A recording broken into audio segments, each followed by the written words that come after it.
It's hard to look at someone like Kendrick Lamar without a crown on his head, especially after what took place over the last month. After dismantling Drake in the biggest rap battle of all time, Kendrick hosted his pop-out concert on Juneteenth, which united a city that hadn't been united for years. It's easy to combine an event like this with the impact of Kendrick's music and view him as an almost godlike figure. I think we can all agree how hard it is to get people to come together, and sometimes events like this can only happen when someone has as big a platform as Kendrick does. Well, it's cool that this was an indirect response to Drake talking about Kendrick getting no love in his hometown. Kendrick explains why he really wanted to have this concert. A lot of homies to this music, a lot of homies to the street, and for all of us to be on this stage together, unity from each side of LA, Crips, Bloods, Power Rules, this shit is special, man.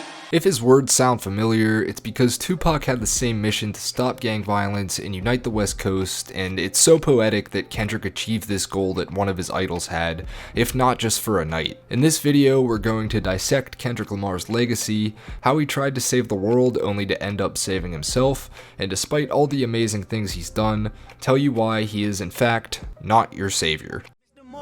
Give me high five, 2 times in a co-defendant judging my life.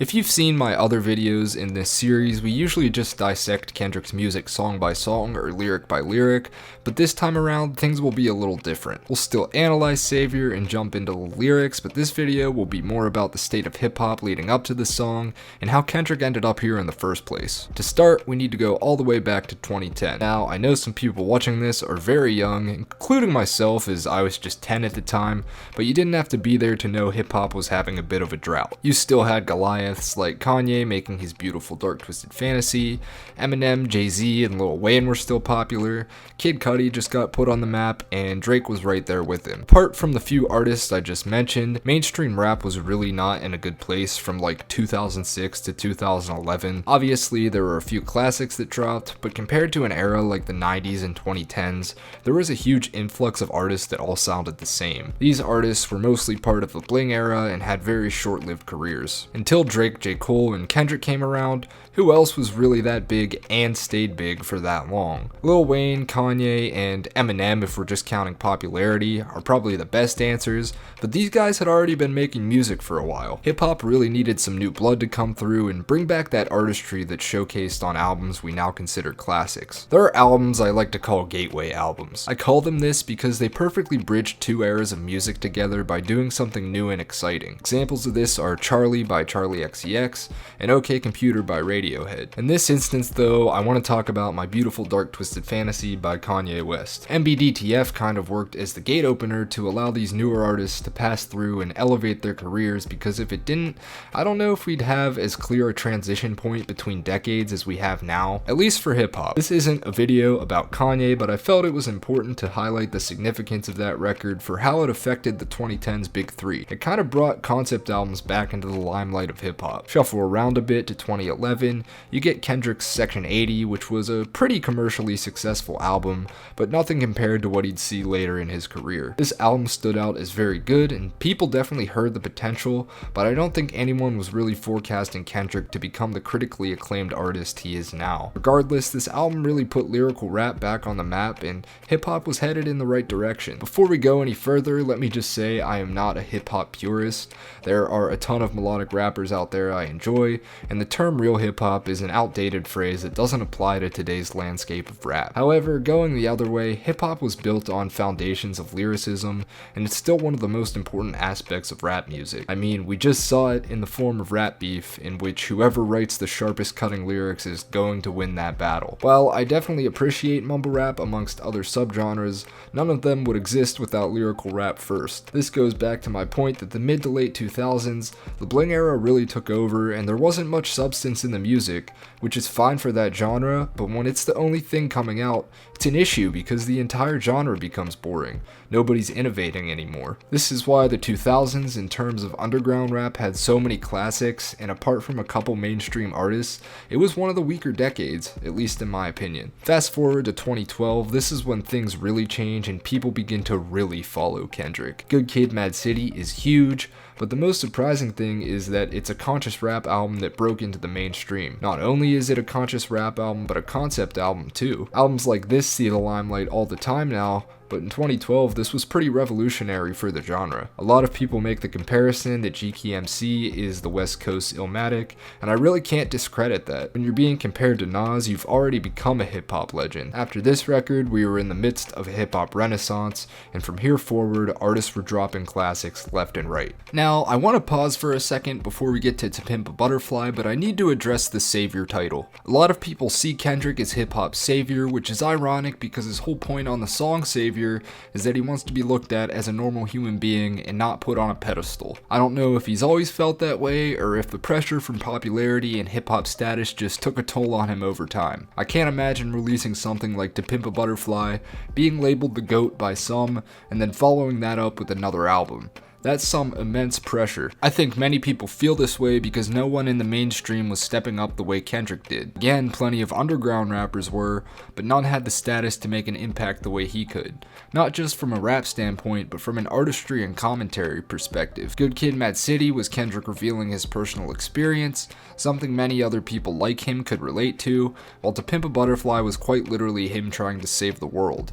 Damn is his reaction to that not working, and Mr. Morale is him saying, okay, I need to get myself together before I try this again. We're gonna pivot to Drake for a bit because don't think for a second that he doesn't have a role in this too. Both these guys came out around the same time and both would reach similar levels of popularity. Drake could either stay a pop star and probably remain respected for a while, or he could start rapping, and that's what he did. Whether you loved or hated Drake at this point, I don't think many people actually cared when Drake rapped. However, they did care when he started faking his persona to act like he had nothing growing up and that he came from a difficult life. I'm not here to discredit anyone's trauma, but when you're getting into something like hip-hop, you better understand its history before you start doing things like this. The term culture vulture is thrown around a lot when people talk about Drake, and anyone with two working eyes can see that. Definition of a culture vulture is a person who adopts something from a different community and makes it their own. In Drake's case, he stole his whole look and persona from black culture,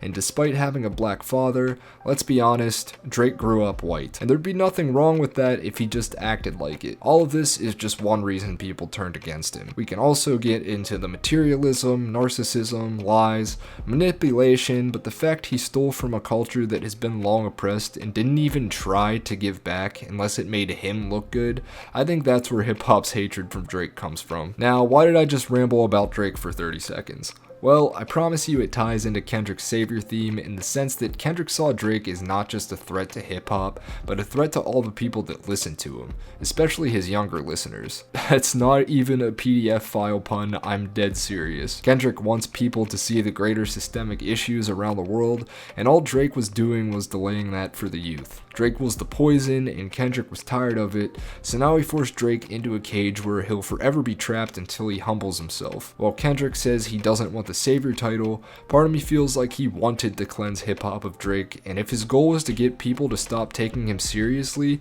it worked. So Kendrick saved rap from its biggest threat of all time, enlightened many people in regards to systemic racism, police brutality, and poverty, united Crips, Bloods, and Pyrus on one stage, and is wearing a crown of thorns on his latest album cover. How is he not your savior? Well, let's finally hop into the actual song. On the surface, Savior is simply a song where Kendrick is warning his fans to not look at him as a god. On top of being a warning though, Savior is a call to action that tells us we need to put the work in too if we want to see change. At the beginning of the song, Kendrick mentions other rappers that people look up to, plus a sidebar to LeBron, which interestingly was supposed to be a line about Kanye. Kendrick is telling us that while these people have made a huge impact for their communities, they are no different than you and me. Sometimes it's easy to forget that people in history books like Malcolm X or MLK were just normal people that took action and had their actions pay off. The same thing is happening to Kendrick, but Savior is a warning to both himself and his fans. He's warning that when you blindly follow someone, it can become cult-like in the sense that you truly believe they can do no wrong. Looking at someone like Donald Trump and the cult he's built over the years, you can see why it's so dangerous to be viewed as a savior figure. Obviously, I'm not comparing Kendrick Lamar Lamar's morals to Donald Trump's, but I feel it's a worthy example in this instance. The song is also Kendrick reiterating the point of when shit hits the fan, is you still a fan, in which he wants us to accept his flaws, but also understand that he can do wrong. On top of that, he's asking his fans to fight for what they believe in, and just because he made it this far, it's not his job to save them. It's up to them to join the movement and make a difference in their community too, and Kendrick can only make them aware of this through his work. Alright, so let's hop into the lyrics. We're not going to go through every single one because we'd probably be here for hours, but I want to highlight the very important ones and how they tie into Savior's concept. A couple very big things you'll notice in the song are references back to T-Pab, especially Mortal Man, which is essentially a prologue to this track. The other thing is mentioning Tupac at the end of the song, which is very interesting because he's Kendrick's biggest idol. It makes me think that maybe Kendrick felt this way about Pac growing up, and that gave him the realization that you can have idols and inspirations, but nothing will change until you make it change. The first verse is mainly about Kendrick standing firm on his beliefs and explaining that he has the same flaws as some of the people he calls out. Therefore, it's foolish to call him your savior because he's not perfect and nobody is. The other half of the verse is about black culture and the need for unity. He calls out Black Tuesday, which if you don't know, was a police brutality protest for George Floyd which saw people post black squares all over social media. Kendrick is criticizing the people who call this solidarity because it's not really doing anything for the black community, and if they really wanted solidarity, they'd be doing a lot more. Verse 2 is a lot of political commentary about COVID, people choosing to not voice their true opinions, and even uses Vladimir Putin to explain that we all have militant minds. The other very significant line here is Kendrick saying, "One protest for you, 365 for me." People questioned where he was during the whole Black Lives Matter movement, and he argues that every day is a fight against social injustice for him. He's arguing that for some, going to these kinds of events is just performative, and if they really cared, they'd be fighting every day without the cameras on them. This also happened at a time right after T-Pab released, so I can't really fault Kendrick for feeling this way. Verse 3 is the most important of the song as it ties everything up and gives us Kendrick's own experience of looking at someone as his savior. After some killer lines calling out corporate exploitation,